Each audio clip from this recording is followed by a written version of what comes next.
আল্লাহ সুবহানাহু ওয়া তাআলা সূরা আল বাকারার ১৩ নম্বর আয়াতে বলছেন, "ওয়াইজা কিলা লাহুম আমিনু কামা আমানান নাস" তাদেরকে যখন বলা হয় তোমরাও ঈমান আনো যেমন লোকেরা এনেছে। অর্থাৎ এখানে মুনাফিকদের যখন বলা হয় তোমরাও অন্য সাহাবীদের মতো ঈমান আনো, তোমরাও ঈমান আনো আবু বকর রাদিয়াল্লাহু তাআলা আনহুর মতো, তোমরাও ঈমান আনো ওসমান রাদিয়াল্লাহু তাআলা আনহুর মতো, তোমরাও ঈমান আনো ওমর রাদিয়াল্লাহু তাআলা আনহুর মতো। এখানে আল্লাহ তাআলা শুধু তাদের ঈমান আনার কথাই বলেননি, বরং তিনি বলছেন যে, "তোমরা ঈমান আনো এই লোকদের মতো।" এর উত্তরে তারা কি বলে জানেন? ক্বালু আনুমিনু কামা আমানাস সুফাহা। তারা বলে, "আমরাও কি ওই নির্বোধদের মতো ঈমান আনবো?" এখানে তারা বলল না যে ঈমান ভুল। এটা এক ধরনের শয়তানের ধোঁকা। কারণ যখন শয়তান সত্যকে আর মিথ্যা প্রমাণ করতে না পারে, সে তখন সত্য গ্রহণকারীদের ছোট বানানোর চেষ্টা করে। এখনো কি এমন হয় না? যদি কেউ আল্লাহর ভয়ে সুদ ছেড়ে দেয়, তখন তাকে মানুষ বলে যে, "এ ব্যবসাই বোঝে না।"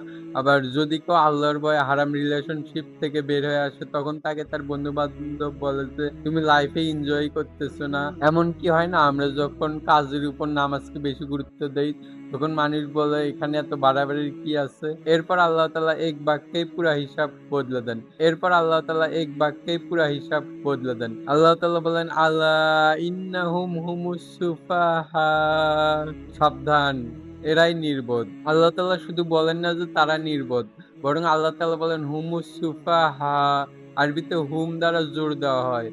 তারাই, হ্যাঁ, তারাই নির্বোধ। কেন তারা নির্বোধ? কারণ তারা এই দুনিয়াতে অল্প কিছুর জন্য তারা তাদের আখিরাতকে বিক্রি করে দিচ্ছে।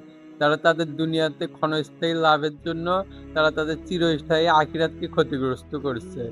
এরা কি নির্বোধ না? অবশ্যই এরা নির্বোধ। শেষ অংশে আল্লাহ তাআলা বলেন, "ওয়ালাকিন লা ইয়ালামুন" এবং তারা তা বোঝেই না। এই অংশটা কিন্তু এর আগের আয়াতেও আমরা পড়েছিলাম। অর্থাৎ তারা যে ভুল করতেছে তারা এটা নিজেরাও উপলব্ধি করে না। তাহলে তারা কতটা অন্ধকারের ভিতরে আছে যে নিজেরা ভুল করতেছে তাও তারা নিজেরা এটা বুঝে উঠতে পারতেছে না। কতটা অন্ধকারের ভিতর থাকলে তারা এটা এরকম করতে পারে।